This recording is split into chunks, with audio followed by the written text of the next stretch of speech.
Bonjour tout le monde, alors du vieux du neuf, troisième session. Alors comme vous voyez, le vieux est déjà prêt. Pour le neuf, il y aura quelques petits sociofinancements.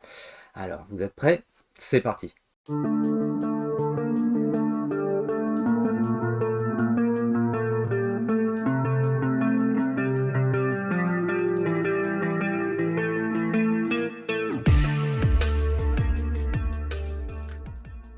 Et oui, du vieux du neuf. Alors aujourd'hui, on va parler déjà de vieux Némésis, le premier du nom. Le premier Némésis, je l'ai ressorti. Pourquoi? Parce que sur les bateaux ou alors déjà en quai, il y a les copies version française de Némésis Lockdown qui arrivent. On va bientôt être livré.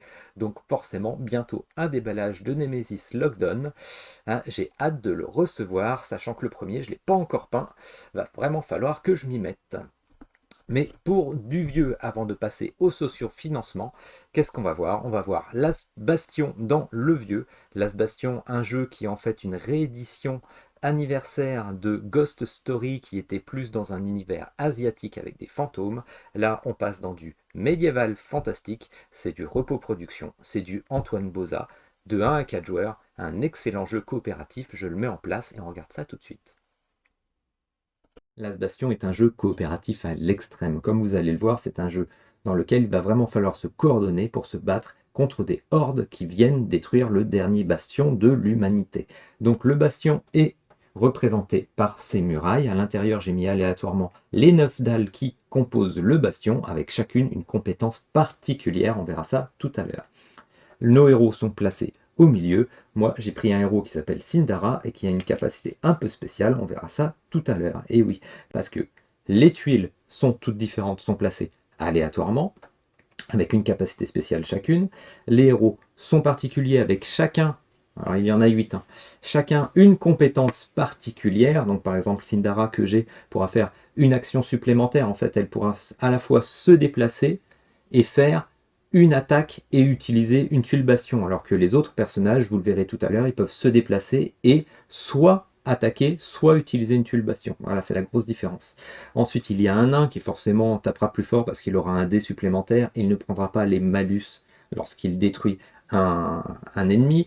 Il y a un fauconnier qui envoie son faucon pour aller chercher des bonus. Je crois qu'il y a un elfe également qui tire à distance et orthogonalement sur deux ennemis.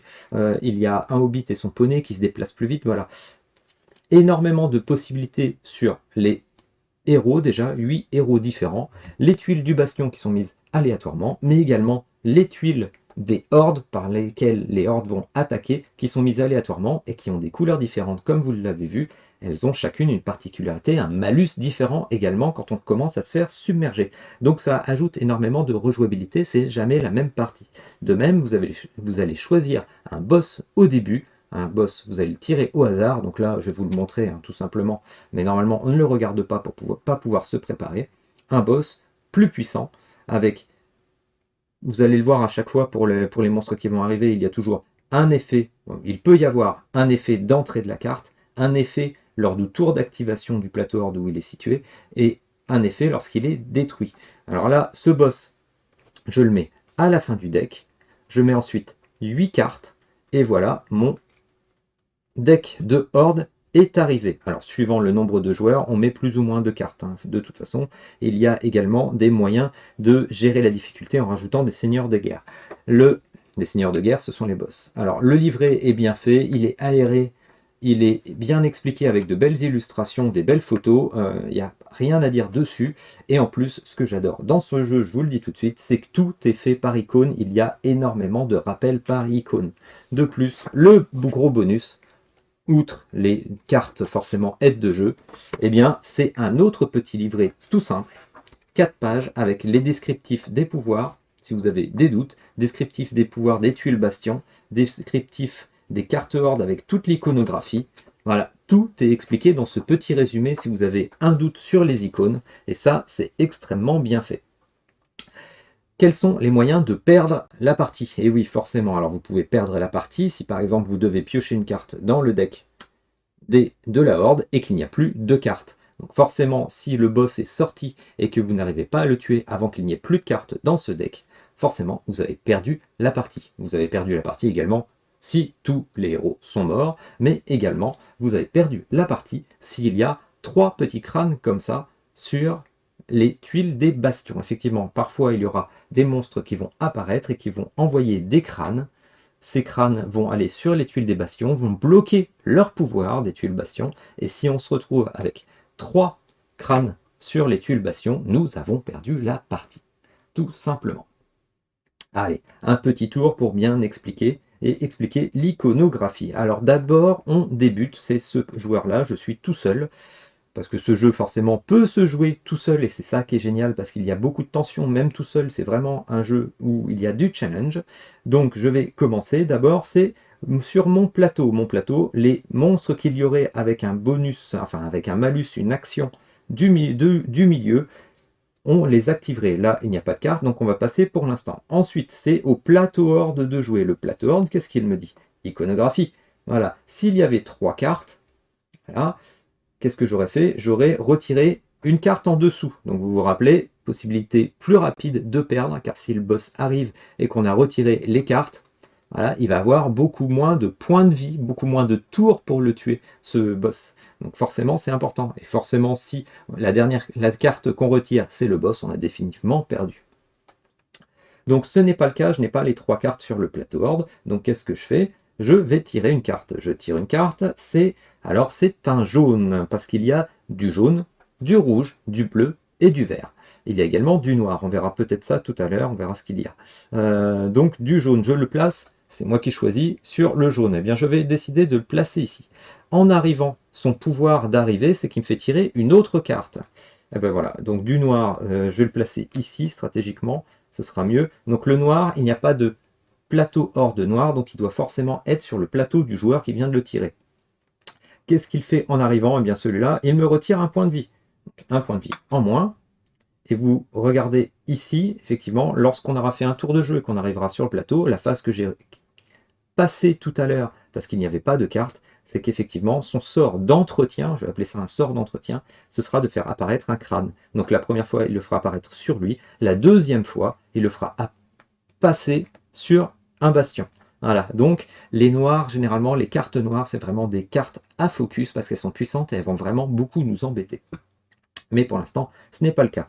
Voilà, le plateau horde a joué, il m'a fait apparaître un monstre jaune qui m'a fait apparaître un autre monstre noir, et maintenant c'est vraiment au tour de mon héros. Mon héros a donc 2 actions possibles, il se déplace et il peut soit activer, soit attaquer un ennemi. Je vous rappelle que c'est le pouvoir spécial de mon héros, c'est que au lieu de choisir d'attaquer ou d'activer une turbation, il va pouvoir faire les deux. Donc, qu'est-ce que je vais faire? Je peux me déplacer. Je peux me déplacer d'une case en diagonale ou orthogonalement. Et ben, dans toutes les directions, voilà. Donc, je vais me déplacer ici. Je vais activer la tuile bastion. La tuile bastion, c'est lancer 2 dés et ça nous fait récupérer des petits bonus. Donc, je vais récupérer un bonus vert et un bonus bleu. On va voir ça tout à l'heure, les pions. Et maintenant, je fais mon attaque. Alors mon attaque, on attaque toujours les ennemis qui sont adjacents. C'est pour ça que j'ai placé dans les coins, parce que en faisant une attaque ici, suivant les résultats de mes dés, je vais à la fois attaquer ici et ici. Donc je prends 3 dés. Toujours 3, hein, sauf le nain qui a un 4e dé. Voilà. Qu'est-ce que j'ai? Eh bien tout simplement, j'ai un résultat noir, j'ai un résultat blanc qui est un joker, c'est à moi de choisir, et j'ai un bleu. J'ai également mes pions bleus et verts. Donc simplement, si j'avais eu un pion jaune, j'aurais pu, voilà, on va dire que j'ai un pion jaune, voilà, hein, j'ai triché un peu pour la démo. Si j'avais eu un pion jaune, eh bien j'aurais fait le dégât au squelette, ça permettait de le tuer. Ensuite, avec le dé noir et le dé blanc, si j'avais dit que c'était un noir aussi, 2 noirs, un jaune, je tuais ici avec les 2 noirs, je tuais le monstre noir, et avec le jaune, je tuais le monstre jaune. Bon, ce n'est pas le cas. Donc je vais le laisser le pépère. J'avais du bleu, par contre je vais tuer le monstre noir. Le monstre noir, il va disparaître, et en partant, j'ai un bonus. Parfois c'est un bonus, parfois c'est un malus. Je vous rappelle que tout est décrit dans le descriptif des pouvoirs des cartes horde. Ça, je trouve ça super bien. Donc forcément, ce bonus, le joueur actif peut prendre un jeton point de vie dans la réserve. Si disponible, eh bien tout simplement, je récupère mon point de vie et ce monstre disparaît. Voilà, j'ai fini mon tour avec ce personnage-là. Je continue le tour de jeu. Le plateau horde qui est neutre, eh bien, il n'y a pas les 3 cartes sur le plateau, donc je ne fais pas cette action qui aurait été de lancer un dé noir qui me rapporte des malus. Là, il n'est pas très bon celui-là. Voilà. Ensuite, le plateau neutre rouge, lui, il n'y a pas les 3 cartes, sinon il aurait retiré un point de vie au héros. Et ben voilà, j'aurais perdu un point de vie. Et le bleu, s'il y avait eu les 3, eh bien mon personnage serait tombé et en fait j'aurais perdu mon action de déplacement. Je me serais juste relevé au prochain tour. Voilà. Maintenant, je retombe sur mon tour. Mon tour, donc d'abord j'essaye de résoudre, il n'y a aucune carte avec une action milieu, comme je vous ai dit, une action d'entretien. Ensuite le plateau horde, j'essaye de résoudre, il n'y a pas 3 cartes, donc je retire une carte, et ainsi de suite. Oula, un gros rouge là, hein. Un gros rouge qui a 4 points de vie, qui n'a rien quand il arrive en jeu. Par contre, quand on aura l'entretien, il fera apparaître un crâne forcément, et lorsque je le tuerai, il fera disparaître un crâne également. Bon, je choisis de le mettre là. Et après, c'est à moi de jouer. Donc à nouveau, je vais pouvoir jouer. Je vais me déplacer. Je vais me déplacer ici pour vous montrer une tuile bastion, par exemple. Je vais me déplacer ici et je vais l'activer. Qu'est-ce que je vais faire? Vu qu'il y a un gros monstre qui a 4 points de vie rouge, et que, comme vous l'avez vu, je n'ai que 3 cartes, et je n'ai pas de bonus rouge, eh bien, je vais activer pour mettre un petit drapeau ici sur l'étendard. Donc il y aura toujours, pour tous les lancers de dés, il y aura toujours un bonus de +1 en rouge, tout simplement. Voilà. Ces petits pions, comme je vous l'ai dit, permettent d'avoir des jokers pour pouvoir tuer les ennemis. Et ce pion est un pion d'appel aux armes. C'est un joker qu'on peut utiliser à n'importe quel moment, même lorsque ce n'est pas votre tour de jeu. Et il permet d'activer une tuile bastion, même en étant à distance, et même si dessus il y a un crâne. Tout simplement. Donc fort utile cela. Voilà. Alors c'est un tour de jeu hyper rapide de Last Bastion. Comme vous avez vu, les règles sont super simples. C'est pour ça que je ne le mets pas dans les jeux experts. Antoine Bozard a réussi à avoir une mécanique qui est extrêmement simple, c'est une mécanique gagnante. Franchement, j'adore ce jeu. Je ne m'en lasse pas. Il y a toujours du challenge. C'est un jeu relativement difficile si vous ne jouez pas assez en coopératif. Il faut vraiment se mettre d'accord. Il y a un tout petit peu de hasard forcément dans la sortie des hordes, bon, dans la pile de hordes, mais pas tant que ça, il n'y a pas tant de hasard que ça, un petit peu sur les dés également, vous pouvez ne pas avoir de chance, mais justement, il ne faut pas tout miser sur les dés, il faut vraiment miser par exemple sur l'étendard, essayer de maximiser également des pions tant qu'on en a dans la réserve, donc on peut en avoir au hasard, on peut en choisir également, mais qu'on les donne à distance à quelqu'un. Voilà, c'est vraiment un jeu qui est simple à comprendre, par contre, expert dans la réalisation pour réussir la mission. Effectivement, c'est un jeu qui est compliqué, beaucoup de défaites avant de réussir à gagner une partie. Voilà, donc les parties normalement sont de 45 minutes, mais je vous avoue que parfois au bout d'une demi-heure c'est torché parce que vous êtes fait submerger, tout simplement. Excellent jeu que je vous recommande. Donc un jeu qui est sorti, je crois que c'est 2017, et qui était une réédition en médiéval fantastique de Ghost Story qui était sorti 10 ans plus tôt, tout simplement. Donc je vous conseille ce jeu, je pense que vous pourrez le trouver peut-être d'occasion à pas trop cher. C'est un excellent jeu qui vaut le coup, un jeu coopératif de 1 à 4 joueurs, et je vous dis, même tout seul, il y a du challenge, c'est vraiment sympa. On a sauvé le bastion, alors il est temps de passer au neuf avec le sociofinancement.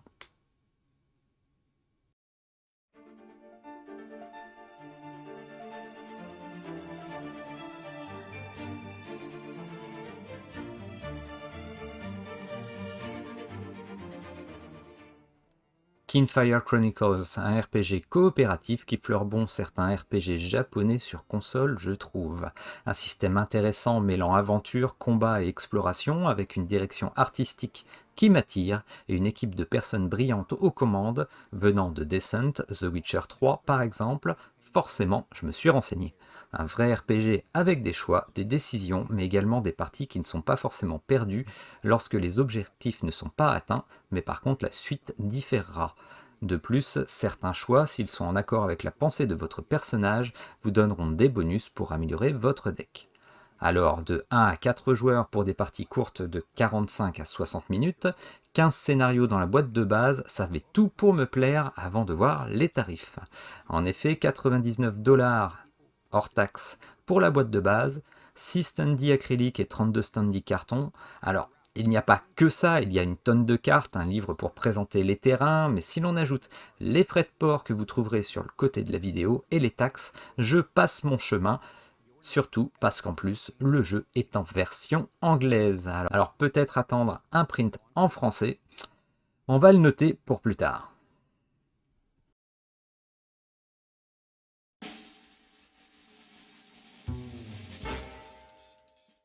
Une réédition un peu corrigée et améliorée de Fugitive qui avait eu un beau succès. Alors cette V2 n'apporte pas grand chose de neuf dans un jeu du chat et la souris, un voleur tentant de fuir une ville, une policière tentant de l'arrêter. Comment? Eh bien les cartes jouées par le voleur sont des indices. Un jeu de cartes pour deux qui me paraît fun, en anglais mais avec peu de texte sur les cartes de base, un peu plus sur les cartes ajoutées dans cette version qui apportent des bonus à choisir lorsque l'on enchaîne les parties et que l'on a perdu. Pour Run, qui est un nouveau jeu, on se retrouve avec la même idée, mais un autre système, où chacun caché derrière son paravent avec un déplacement sur une carte quadrillée. Un mix de bataille navale et de Scotland Yard, j'exagère, mais vous voyez un peu l'esprit. Des gadgets pour le voleur, un hélicoptère pour le policier, un jeu qui me semble prometteur. Alors je n'ai pas Fugitive, et c'est l'occasion, mais pour le second jeu, Run, je suis un peu moins attiré. Il n'en reste que pour un jeu de cartes Fugitive avec les frais de port, est-ce réellement intéressant? So, if you want to go free, you must work together to prove your innocence. In Almost Innocent, a cooperative deduction game for 2 to 4 players, you and your conspirators must work together through a story-driven campaign to prove their innocence. Each of you only remembers part of the... Almost Innocent, encore un petit jeu sympa, mais ce coup-ci de déduction. Vous êtes inculpé et vous avez les indices pour innocenter le joueur voisin. Alors à force de questions qui vous aideront vous, mais aussi les autres joueurs, vous pourrez trouver qui a fait le coup et être innocenté. Vous me direz, un Cluedo, eh bien non, c'est plus profond, avec des mécaniques reposant sur un plateau, des scénarios changeant justement les indices et emplacements pour le plateau de jeu de départ, et permettant de faire varier la difficulté en ajoutant également des règles. Alors ça me plaît, ça me tente, mais encore une fois, le nerf de la guerre, l'argent. Un tel jeu à 30$ hors taxe, avec les frais de port, je préfère attendre la version boutique malheureusement. Mais je le note dans mon petit livret car il me plaît bien mécaniquement, en plus une belle direction artistique, et il est en français. Voilà, c'est fini pour cette semaine. Alors on se retrouve la semaine prochaine pour du vieux, du neuf, avec du lourd. Effectivement, il y a beaucoup de sujets qui vont arriver en sociofinancement. Je vais peut-être avoir un invité aussi, on fera une petite interview. Alors on se retrouve la semaine prochaine pour du vieux, du neuf.